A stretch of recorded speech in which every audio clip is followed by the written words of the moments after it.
following is a transcript of an address at a private Dutch treat dinner held after the 1960 election by the Washington branch of the Americans for Democratic Activity, a political study and action group. Attendance was limited to the inner echelon of the group. One of the younger researchers, by the simple expedient of spending 3 days addressing envelopes, had no difficulty gaining membership in that echelon.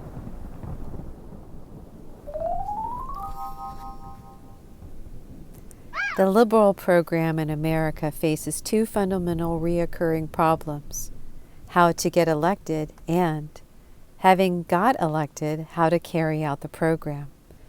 The first part of the program seems to have been solved, but we would be less than frank if we did not admit, at least to ourselves, that the very solution of the problem of getting elected had been immeasurably to the problem of putting the program into action. The naive may ask, how can this be? They may wonder what is that when a political party has received mandate from people that can possibly stand in the way of executing the mandate. The political realists know all too well. For the lamentable fact that there isn't any mandate, there never was, and in all probability there never will be. The only popular mandate really received by a 20th century politician was the one given Adolf Hitler. Hitler said well in advance exactly what he was going to do. People voted for him to give him a chance to do it. Once elected, he went right ahead and did it. Things are different over there. It's a good thing they are different, and I wouldn't have it any other way. But the difference does make it difficult to plan ahead. Take FDR himself. We would like to think that he had a mandate, that the people, ground down by the repressive policies of the opposition, rose in rebellion and voted in the NRA and the WPA and the AAA. And most of the rest of the alphabet. Well, it isn't true. All those stirring events from the 100 Days came up in the 100 Days and not more than a week or two earlier. I think myself that people voted for FDR because he had a sculptural head and voice to go with it. People voted for Truman because Life magazine declared Dewey elected, and Eisenhower. Here the country was swarming with war veterans as never before. You would think the one thing that they all had in common was a hatred of generals. Yet in he went with tremendous majority, not, I am positive, because people really wanted to rest and relax for 8 years, which turned out to be his program, but only because he reminded them of Big Daddy. Then we come to our recent triumph. Does anyone seriously imagine that this is the appeal of the platform that brought the thin margin of victory? I'll tell you what it was. It was the personal misfortune of our opponent that, under the hot lights of television, hit his sweat into his makeup. No, the realistic truth is that the people are too dumb to know what's good for them or even what they want. They are not deminded, as some might have suggested, but they are moved to and fro by the deminded of all descriptions, as the grasses in the field is moved by the wind. Our problem is not a problem of a platform with popular appeal, but to build a platform of our own and attach it to whatever does appeal, preeminently a political leader who doesn't sweat.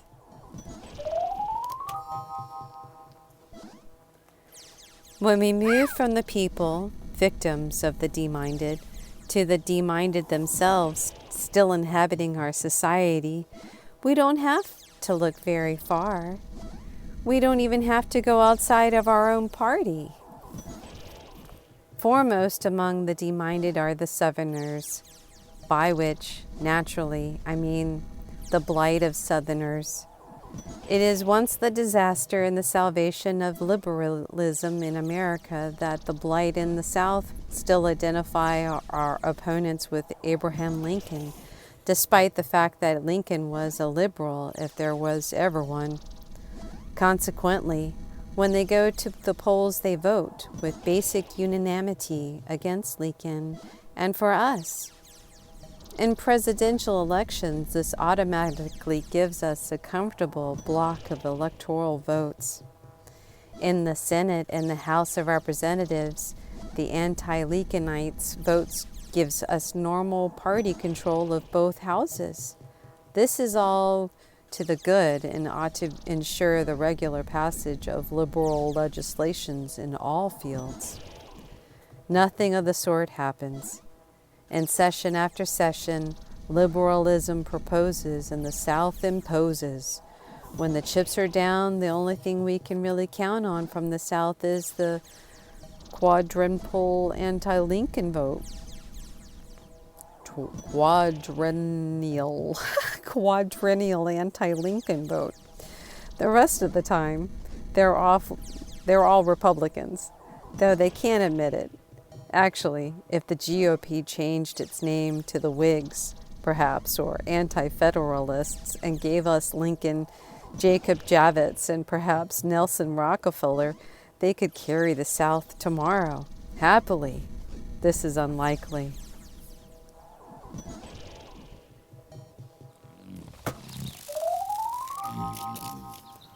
Difficult as those deminded of the South, there's one thing to be said for them. They're down there and we're up here. This redeeming grace does not apply to the other great crews of deminded within the party, the big city bosses of the North. It's all very well to be sentimental and pretend that modern liberalism grew out of the old-time boss and his jobs for people's down-and-out relatives, grocery baskets at Christmas time, and an annual organization picnic up the river.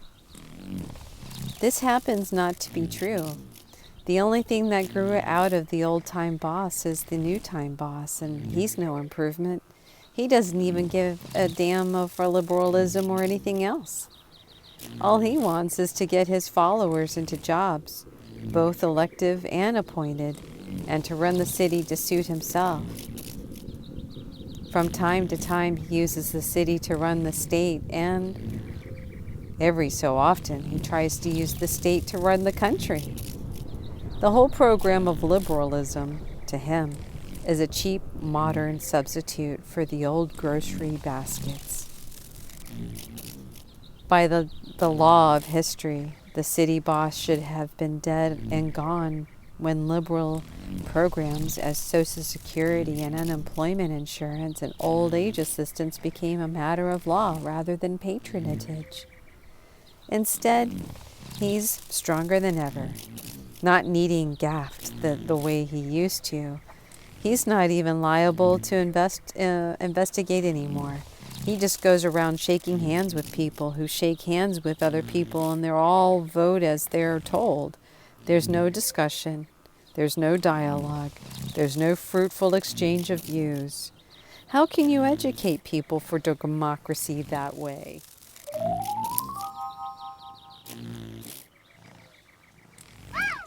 When all the sins and shortcomings of the party are acknowledged, however, we are faced with the fact that the real deminded are still in those on the outside, members of the opposition or the financial and industrial power behind the opposition, the mill owners, the monopolists of America.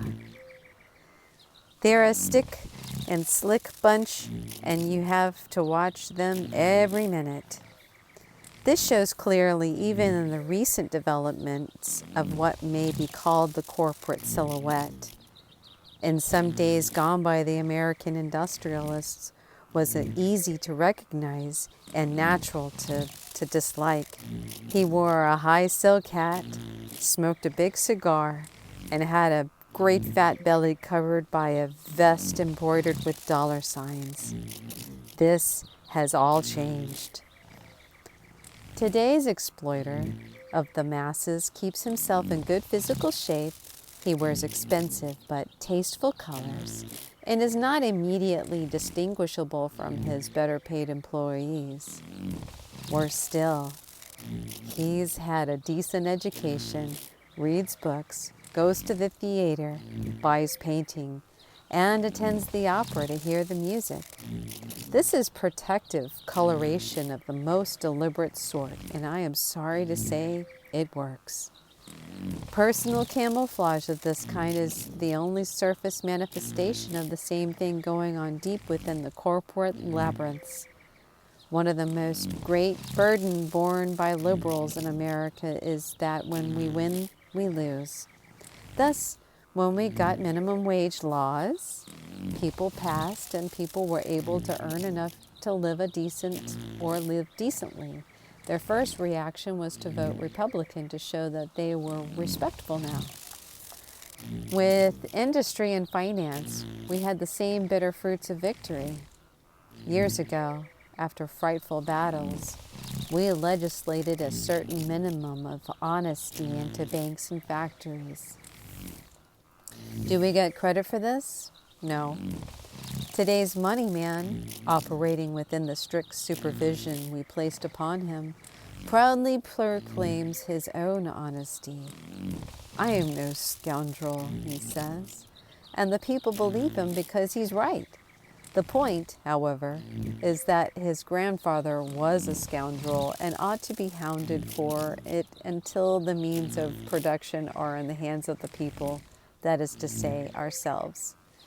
It is quite true that during the lean years when Eisenhower reigned, most of us moved out of the White House into the great foundations.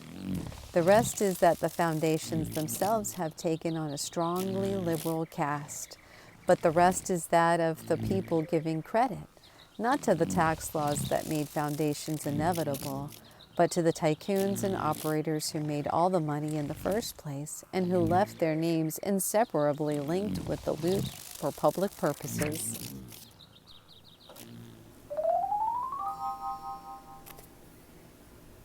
There is no doubt that the people really want liberalism in the years before us. Our task is to make them understand that they want it. And it is the nationalizing of industry. We are already well along the path. Increasingly, industrial income is going into the foundation, and increasingly the foundations are becoming a branch of the government, limited, so far, to information and analysis. The breakdown in the anti-wombat American friendship was a traumatic shock to many of us, but it may yet prove the vital occasion for the absorption of the few remaining areas of industry not already foundationalized. We are thus confronted with the great obstacles to the liberal program, the party in the South and the party in the northern cities. The only major sector of the party we're really sure of is the party of the campus. And the trouble with the party on the campus is that most of the members aren't old enough to vote. What we need above all is some way to keep the voting support of the city bosses and the southern masses, but to keep them both firmly out of the policy making. Unless we are prepared to settle for the presidency of the United Student Council, we must continue to use both, as in the past. The emerging question of the liberalism in America is, who's using whom?